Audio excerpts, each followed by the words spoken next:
Alright, so we all know there isn't one cost with a game as a service. There's multiple costs. Usually it's overly grindy mechanics or the gameplay itself just suffers in some way. But there's been a new cost that's been rising over the last 10 years, and it's a cost that is completely invisible to the consumer, and it's called the engagement optimization matchmaking. And if you would like to learn more, stick around.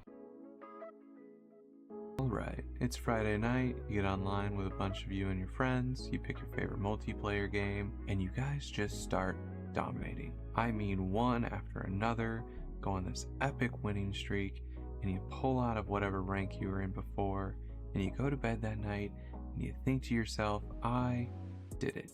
I got better. That was amazing. And then tomorrow comes and you get online with your boys again and you get absolutely wrecked. And you think to yourself, I have the same teammates, this is the same rank, what's going on? Is it something I'm doing? Is it something I'm not doing? And long after your boys have gotten offline, you continue to grind away until you get back up to the rank that you were. And you just can't figure it out. And if this was you, well, I got news for you. You fell for the trap. So I'm going to start you off with the basics. What you're probably familiar with, which Bungie created years ago and a lot of games copied since then, was a skill-based matchmaking system that basically took the overall wait time of a player, a skill range that is within less than 5 for your ELO or MMR, and then your physical location to lower your overall ping. And that's how we would find people for you to play against. And this was fine. This worked well. In a lot of cases, this didn't really need to be changed. But over time, players have really been pushing to figure out, well, how can I be measured by my actual performance in the game versus just if I win or if I lose, because sometimes I feel like my team does nothing and I do everything. And they did not realize when they asked this that you're opening up a whole can of worms when you're trying to develop a video game to figure out what is important in a game to actually say this player contributed more than another player. So here's a small example. Say there's a map with two choke points, choke point A and choke point B, and your team sends you to choke point A with a sniper rifle by yourself, and the rest of the team goes to choke point B and sits in cover and waits for the team to walk by. Then the enemy team approaches choke point A, and you, using the sniper, push them off of that choke point and funnel them down choke point B, where your team sits and waits and then capitalizes when they come through choke point B and die, right? And then say your teammates all get 20 points each for that engagement, but you get 5 because you didn't actually kill anybody, assist anybody, or heal anybody, for example. Who would you say is the more skilled player in this regard? For me, I would say the one person with a sniper rifle who has to hold off at least 4 or 5, maybe 6 people at a time to force them to go down the other choke point is a far more skilled player than the people who are just waiting to get free kills when they walk around a corner. But no system today recognizes that value, and what instead it does is it measures damage and all these other useless stats that may not actually contribute to how much somebody was doing in a fight. So when they started adding that, matchmaking got really complex really quick, and what a lot of investors found was the investment that they were making into matchmaking to try to balance out what skill players actually had became too much. So they started looking at other strategies, and around 2014, with the explosion of mobile gaming. Is this playable on PC, or is this strictly mobile forever? Are there any, the current plan is to be on mobile. Do you guys not have phones? Yeah, you guys all have phones, right? People who were playing games that were low energy, super grindy for tons of hours, and then ultimately keeping the pot warm, they started doubling down on how they can recreate that experience within AAA gaming. And for those who aren't familiar with the term keeping the pot warm, that is a sales term. You want a warm pot, meaning you want to warm people up to the idea of purchasing from you, but you don't have them purchase just yet. So the warmer you make them, the more they'll purchase from you, or the more often they will purchase from you. It's pretty greedy stuff.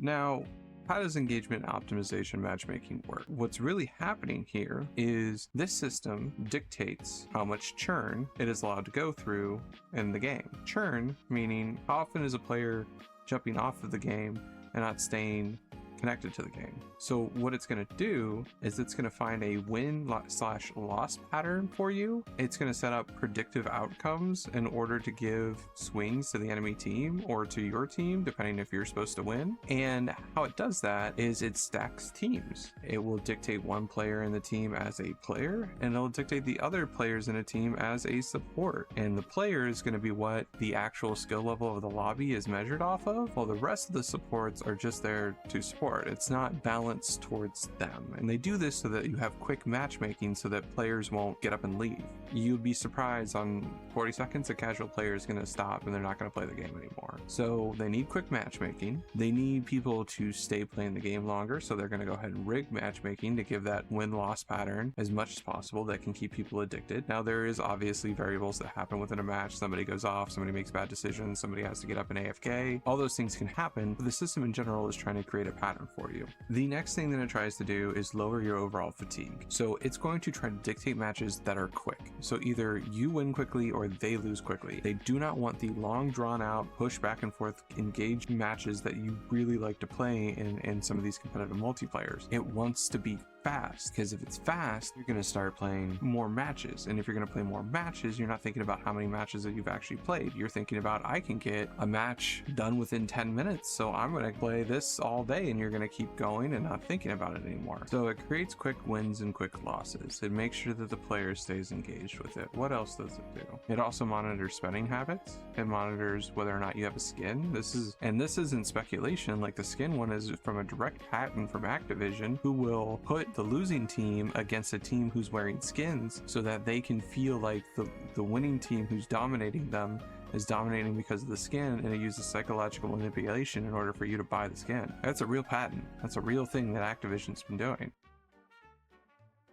So it's your offline hours, you're not playing the game. How are they going to get you to come back and play the game? How are they going to get you to come and warm the pot again? Well, it has access to your offline hours as well. So a lot of those service accounts where you have to sign into them, where it's like, you have to link your Ubisoft account to this. Hey, your Ubisoft account can be linked to your phone now. Do you want to monitor what's going on with Assassin's Creed from your phone? They monitor your offline hours in terms of your phones, your computer, or anything those accounts can hook up to. So the optimization can lead you appropriate matches. For example, also when you go to Twitch and you're sitting down and you're collecting drops for your favorite multiplayer while you watch your favorite streamer, those drop items keep you engaged within the game. It keeps you looking at the game. It keeps you wondering about the game intentionally, right? It's not really a free gift for the sake of being a free gift and supporting content creators. It's something that can keep you around and addicted to the idea of playing the game. It's warming you up. You're becoming a warm pot to go back and play it. And when you do go back and play it, when you do get that skin, that's a unique code where they can identify what you've been doing and what you've been up to. So it connects everything all up together.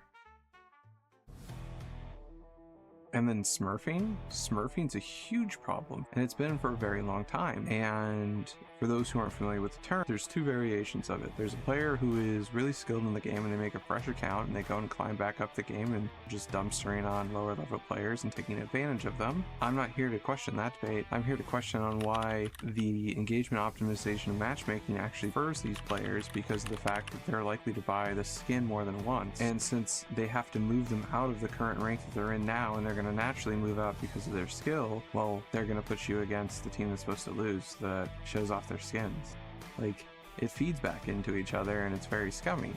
But the thing that does break engagement optimization matchmaking is the Smurfs who D-level. So that's the second type. That's just somebody who's at, like, say the highest rank is 50 and they D-level down to 30, and then they just beat up on 30 kids, and because they D-leveled so far, the system kind of balances them out. They don't rise as fast and they stay around that group. That is something that's an actual bannable offense in most games, because they don't want the lower level people being just dominated 24/7 and breaking the optimization matchmaking. But they're totally be fine with somebody setting up a new account and ruining the day of newer players.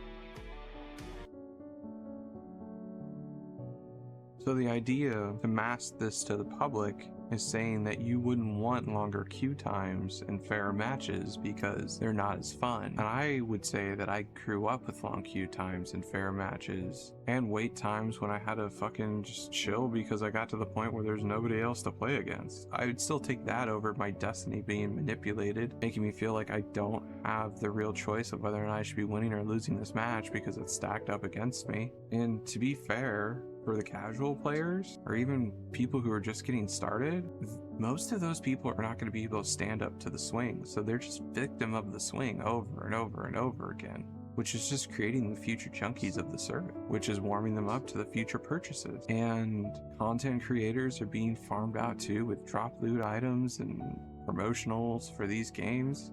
It's everywhere. I really wish that people would stop. I really wish that I would stop. That's why I'm making this video today. As a player, it makes me feel like my privacy has been violated, and that what was safe and a comforting space for me where I can go and express myself and have fun with my friends has now been shoehorned in with company fucking greed, and I can't let it go. Now, for this video, I really stayed to the surface level and I didn't get into one corporation's engagement optimization matchmaking, but let me put it this way.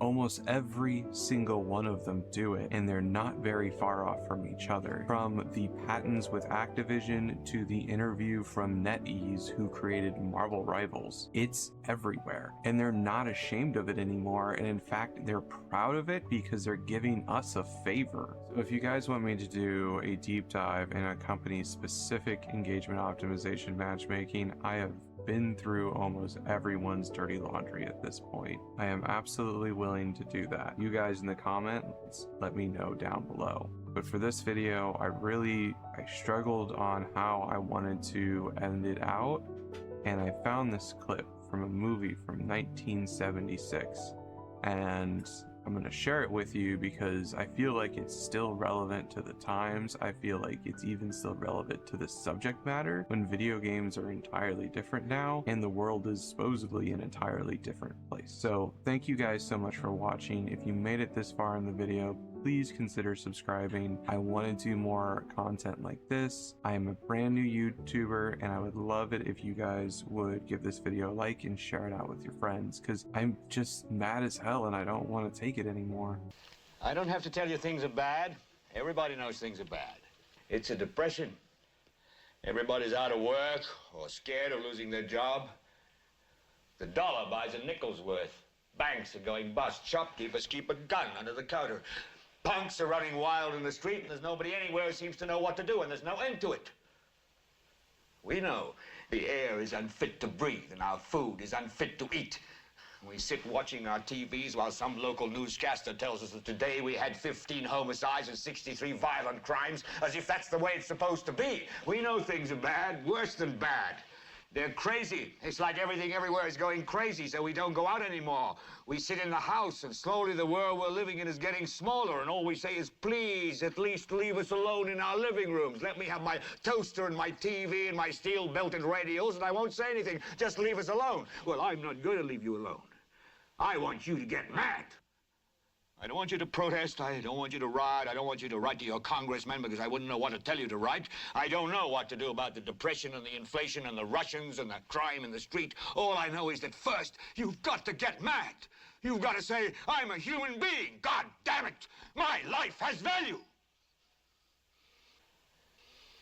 So, I want you to get up now. I want all of you to get up out of your chairs. I want you to get up right now and go to the window, open it, and stick your head out and yell, I'm as mad as hell, and I'm not going to take this anymore!